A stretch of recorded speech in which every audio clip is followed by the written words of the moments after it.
जय हिंद दोस्तों। जैसा कि हम पिछले वीडियो में उत्तर प्रदेश का प्राचीन इतिहास पढ़े थे, इस वीडियो में हम पढ़ेंगे उत्तर प्रदेश का मध्यकालीन इतिहास। तो चलिए वीडियो की शुरुआत करते हैं और देखते हैं उत्तर प्रदेश का मध्यकालीन इतिहास क्या रहा था।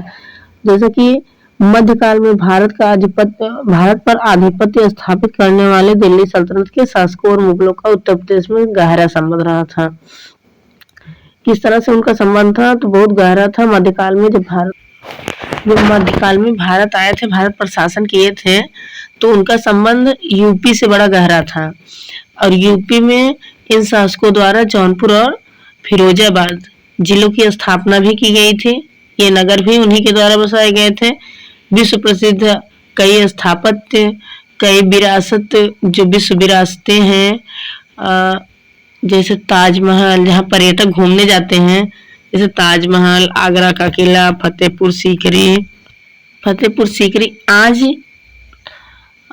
आज जो हम देखते हैं, तो उस समय यही लोगों ने इन नगरों, शहरों, स्थापत्य स्थलों की स्थापना की थी, बसाया था। दिल्ली सल्तनत के अंतर्गत भारत में कुतुबुद्दीन ऐबक था।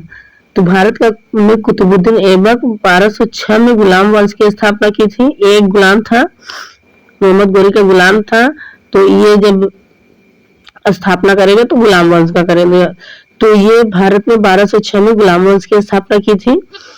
ऐबक के बाद इल्तुतमिश इसका दामाद था। इल्तुतमिश सुल्तान बना और इसने सल्तनत के सामने विद्यमान मुश्किलों का खुलकर सामना किया था।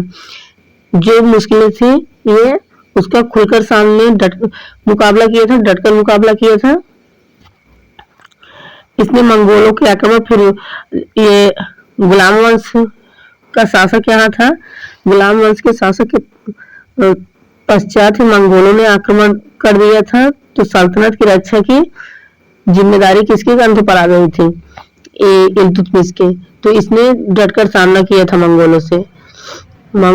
इसके बाद खिलजी वंश तथा तुगलक वंश के शासकों ने धीरे धीरे दिल्ली की सीमा का विस्तार किया।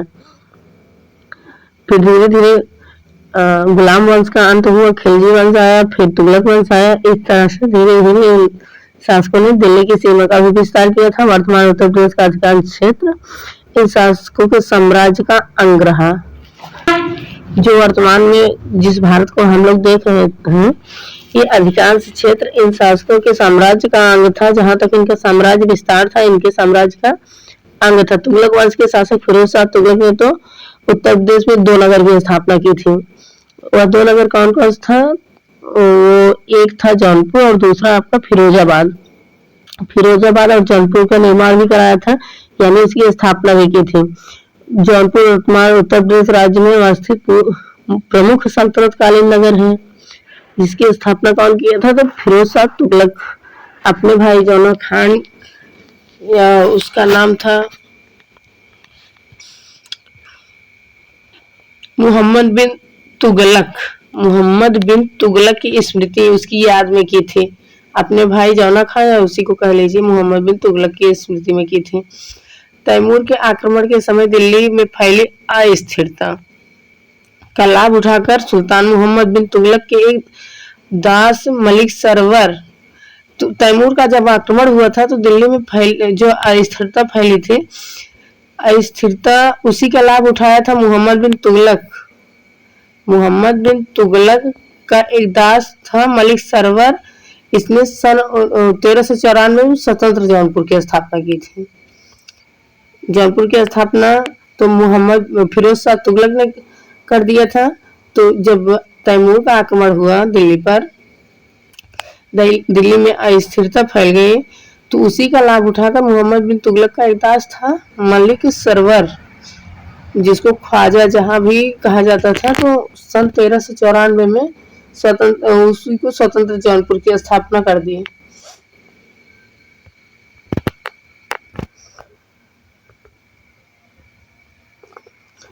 इसको तुगलक वंश के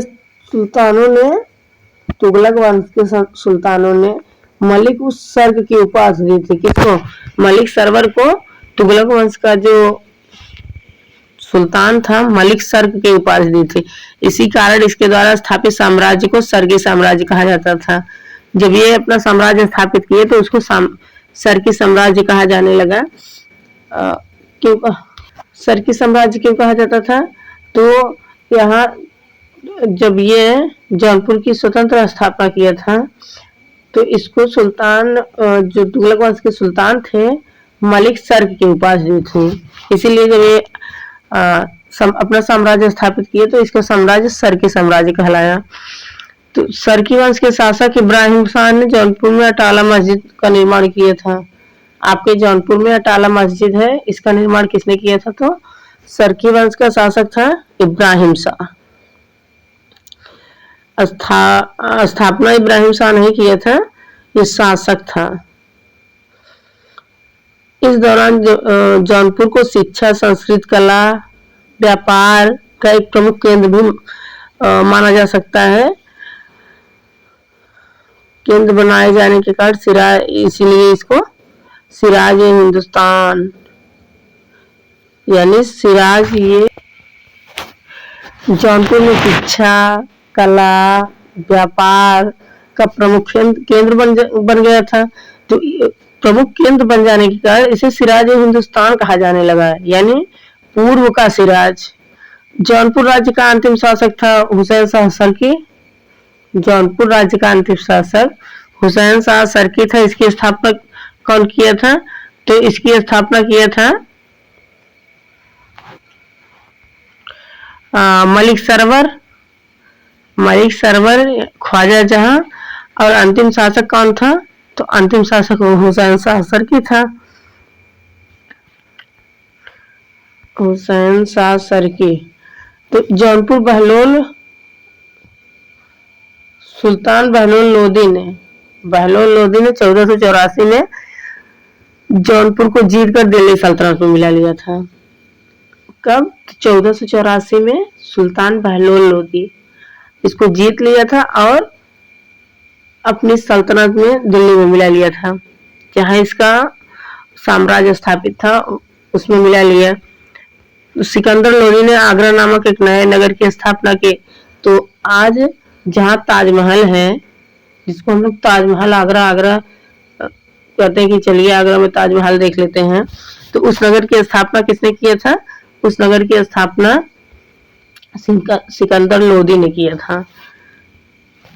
स्थापना कराई 1504 ईस्वी में। अन्य स्रोतों में 1506, कहीं 1506 दे देते, कभी कहीं 1504 में आगरा को अपनी राजधानी बनाया था। अपने साम्राज्य की राजधानी किसको बनाया? तो आगरा को बनाया था। इब्राहिम लोदी के शासन काल में बाबर भारत पे आक्रमण किया था। बाबर, हुमायूं का पिता बाबर, जब इब्राहिम लोदी का शासन चल रहा था दिल्ली पर, तो तब उसी वक्त बाबर दिल्ली पर आक्रमण किया था, भारत पर आक्रमण किया था। तो ये आक्रमण कब किया था? तो 1526 में किया था। इसकी लड़ाई को ये लड़ाई लड़ा था पानीपत के मैदान में। तो पानीपत में इब्राहिम लोदी यहाँ का शासक था, वहां से आया था। यहाँ इब्राहिम लोदी है, यहाँ आया है कौन? बाबर। ये मैदान है पानीपत का। तो यही दोनों की लड़ाई लड़ी गई थी, दोनों के द्वारा लड़ाई लड़ी गई थी। इसीलिए इसको पानीपत का प्रथम विश्व युद्ध कहा, पानीपत का प्रथम युद्ध कहा जाता है, प्रथम लड़ाई कहा जाता है। ये लड़ी गई थी 1526 ईस्वी में। अब यहाँ इब्राहिम लोदी की पराजय होती है तो बाबर जीत जाता है। तो बाबर मुगल वंश की नींव डालता है। यह स्थापना कर देता है मुगल वंश की। अब थोड़ा सा सूफी भक्ति और सूफी आंदोलन के बारे में देख लेते हैं। तो जौनपुर का भक्ति और सूफी आंदोलन ईश्वर से व्यक्ति के आध्यात्मिक स्वरूप पर जोर देने वाला भक्ति आंदोलन भारत में तुर्कों के आने के बहुत पहले चल रहा था। तो ईश्वर से व्यक्ति के आध्यात्मिक स्वरूप पर जोर देने वाला होता है भक्ति क्या होता है? भक्ति आंदोलन क्या होता है? ईश्वर से व्यक्ति के आध्यात्मिक स्वरूप पर जोर देने वाला होता है। तो यह भारत में जब तुर्क नहीं आए थे, जब तुर्क आए थे उसके जब भारत में तुर्क आए उसके बहुत पहले से ही चल रहा था। तो भक्ति के बीज वेदों में भी देखे जा सकते थे। जो हमारे 4 वेद थे, ऋग्वेद, यजुर्वेद, सामवेद, अथर्ववेद, तो वेदों में भी भक्ति के बीज देखे जा सकते थे। आरंभ में शुरू में उस पर जोर नहीं दिया गया था, उस पर कोई ध्यान ही नहीं दिया गया था। भक्ति का वास्तविक विकास 7वीं या 12वीं सदी से चल रहा था। भक्ति का विकास 7वीं सदी या 12वीं सदी से स्टार्ट हुआ। इसके बीच में सबसे पहले यह दक्षिण भारत में हुआ। मध्यकाल में भक्ति आंदोलन के प्रचारक आध्यात्मिक संत थे। जाहिर सी बात है, भक्ति आंदोलन कर रहे हैं तो आध्यात्मिक संत होंगे। आध्यात्मिक संत थे। उनके विचार कई प्रकार के होते थे। इनके विचार कई तरह से एक दूसरे के समान होते थे। मतलब जब विचार मिलेंगे तभी तो आध्यात्मिक यानी एक विचार वालों से ही बनती है। मतलब भक्ति में भी विचार एक जैसे होने चाहिए। भगवान के प्रति समर्पित होना, ईश्वर के प्रति समर्पण होना चाहिए। जिनके विचार कई प्रकार से समान थे, इनके अनुसार भक्ति का अर्थ एकाग्रचित, ये जो कहते थे, इनके हिसाब से भक्ति का अर्थ क्या हुआ? एकाग्रचित और निस्वार्थ होकर ईश्वर की पूजा करना। ईश्वर की पूजा करिए तो निस्वार्थ भाव से करिए, कोई आपका स्वार्थ नहीं होना चाहिए, और एकाग्रचित्त होकर करिए, इधर उधर ताक झांक मत करिए। एकाग्रचित्त होकर निस्वार्थ भाव से करिए। तथा इनका मुख्य उद्देश्य समाज में व्याप्त बुराइयों को दूर करना तथा प्रेम और उदारता का संदेश देना भी था। इस तरह से भक्ति आंदोलन का प्रारंभ उपनिषदों, मद्भागवत गीता, श्रीमद् भागवत गीता पढ़िए, उसमें भी मिलेगा, उपनिषद में भी मिलेगा, पुराण में भी मिलेगा। ये सब के सब धार्मिक ग्रंथ हैं, धर्म पर आधारित ग्रंथ हैं। जबकि सूफी आंदोलन इस्लाम की कट्टरता के विरुद्ध था। जो सूफी आंदोलन था वो इस्लाम की कट्टरता के विरुद्ध था तथा तुर्की शासन में व्याप्त घुटन एवं उदासी को दूर करने के लिए हुआ। जो तुर्क थे, बाबर आ गया, मुगल वंश की स्थापना कर दी गई, तो जो तुर्क शासन में व्याप्त घुटन और उदासी को दूर करने के लिए ये लोग इस्लाम की कट्टरता, इस्लाम धर्म से इनका संबंध था बाबर का, तो ये इस्लाम की कट्टरता के विरुद्ध तथा तुर्की शासन में व्याप्त घुटन एवं उदासी को दूर करने के लिए हुआ था। इन आंदोलनों, इस तरह से सूफी संतों ने प्रेम की तुलना किया है। जैसे सेवक का मालिक के प्रति होना चाहिए, वफादार होना चाहिए, और माँ बच्चे के प्रति अपनी वफादारी दिखाती है, उसका प्रेम अपने शिशु के प्रति होता है। मित्र का प्रेम भी अपने मित्र के प्रति होता है। तो इसी के साथ इस वीडियो को यहीं पर समाप्त करते हैं। अब अगले वीडियो में हम लोग पढ़ेंगे उत्तर प्रदेश का आधुनिक इतिहास। तब तक के लिए जय हिंद।